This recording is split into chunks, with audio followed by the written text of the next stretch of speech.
In the morning of February 24th, 2022, Russian army units surged forward in the air with VDV airborne troops targeting Kiev's Hostomel airport, by sea targeting Ukrainian radar outposts such as on Snake Island, and on land through Russia, Belarus, and already occupied regions of eastern Ukraine.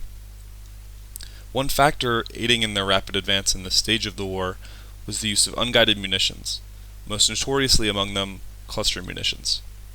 Cluster munitions have been used on both sides of the conflict, as the weapons were mass-produced for the Soviet military, whose systems now make up most of the military equipment on both sides. Russian units quickly found themselves in an unenviable tactical position, as while they had broken through Ukrainian lines with armor and motorized troops, the unarmored supply columns needed to sustain their advance were frequently ambushed.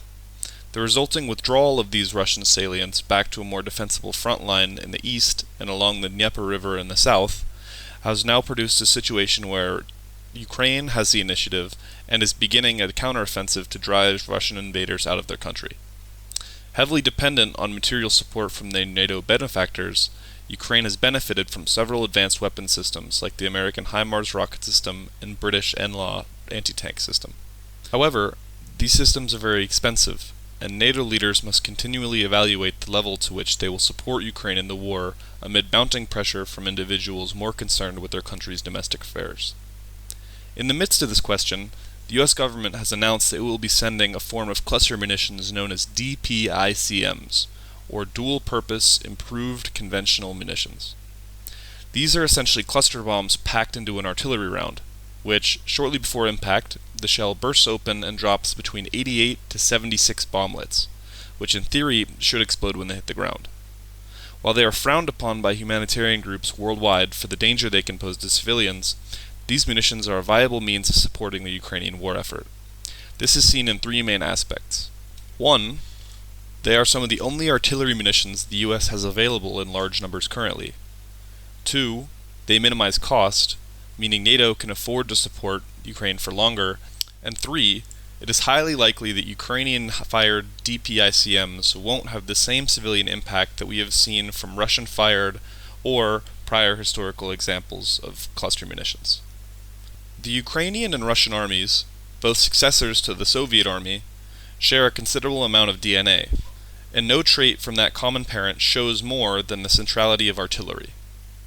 Stalin once referred to artillery as the god of war, and while Russia has advantages in terms of numbers of artillery systems and shells, Ukraine's advantages come from their foreign support of newer weapon systems, and their willingness to innovate to use what they have, seen in the weaponization of commercial drones for dropping grenades, propaganda, and spotting for said new artillery. NATO and the USA are cognizant of this, and the US has given more than 2 million artillery rounds and 198 155mm howitzers to fire them. It has been estimated that Ukraine uses around 4,000 shells a day, likely more now that they are on the offensive. And even at that low-ball rate of 4,000 a day, that would mean that in a year, Ukraine would have already used something like 1,460,000 shells. These figures, however, don't take into account rounds lost from ambushes by Russian forces or long-range missile strikes against storage facilities. The latter, an increasing threat as Russia grows bolder at sea, using their navy to launch missiles at cities receiving and storing Western aid like Odessa. Having sent so many shells already, has severely depleted the U.S.'s reserve of artillery shells, and while exact numbers are classified, even President Biden stated in a CNN interview that American supplies of 155mm shells are running low. Congress has approved a $1.45 billion investment in artillery production, hoping to increase the yearly output of shells from the current 14,000 shells a month to the target of 85,000 shells a month.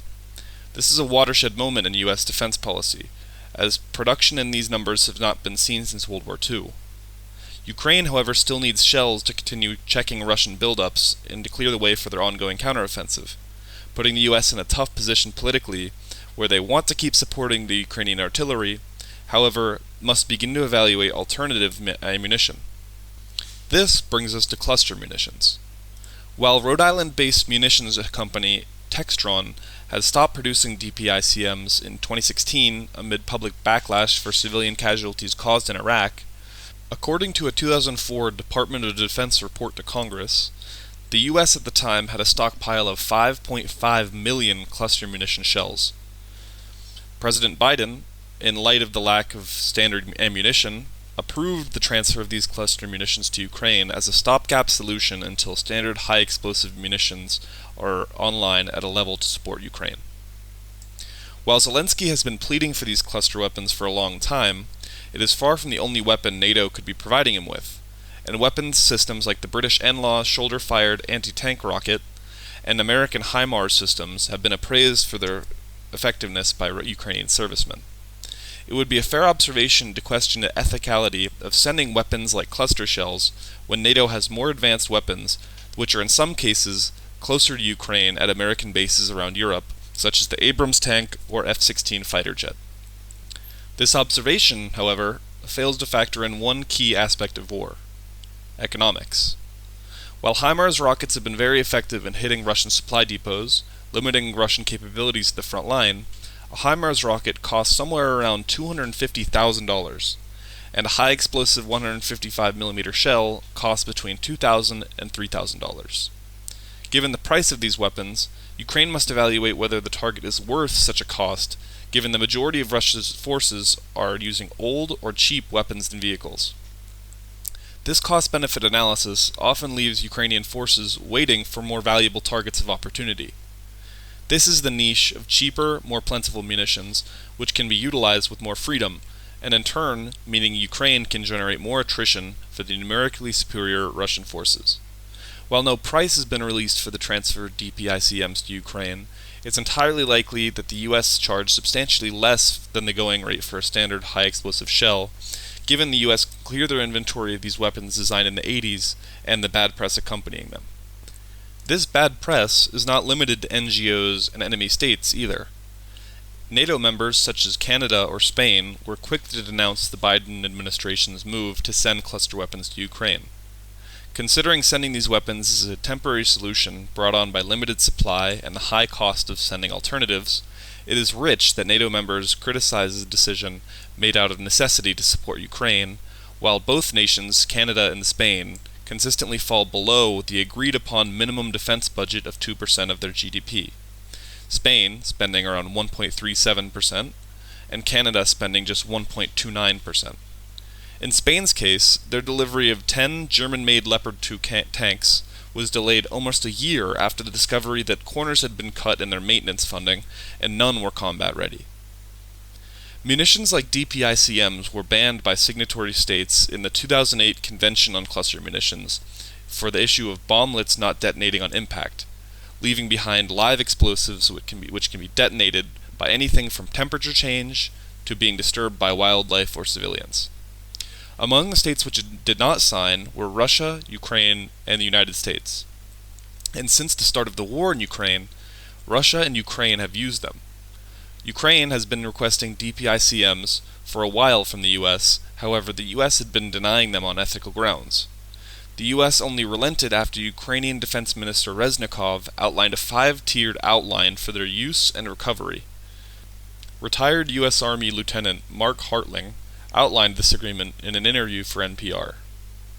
Minister of Defense Reznikov of Ukraine has said repeatedly that he has 5 principles for using these weapons. First, they'll only be used against the enemy in the intent of deoccupying Ukrainian territory of Russians. They will not use them in urban areas like the Russians have been doing. Ukraine will keep records of where the rounds are fired, and those records of those locations will be prioritized when the war is over for demining operations or rendering these munitions safe. So, they're going to have to send crews into areas where these rounds have been fired to make sure they are safely destroyed. The last condition that Reznikov said was that Ukraine will report the effectiveness of these rounds to all NATO allies. Between these principles and the underlying truth that Ukraine will be de-incentivized to cover their own country in munitions that could stay for years, Secretary of Defense Jake Sullivan agreed with Hartling and stated that it would be, quote, presumptuous for the United States and Europe to say they know better than elected Ukrainian officials what is good for the Ukrainian people, end quote. This situation well represents the issues facing the U.S. as the leader of NATO, in that peacetime defense spending is seen as superfluous by some member states, But with the global presence that the U.S. wields, there are always proxy conflicts in which the aid of the U.S. is sought after.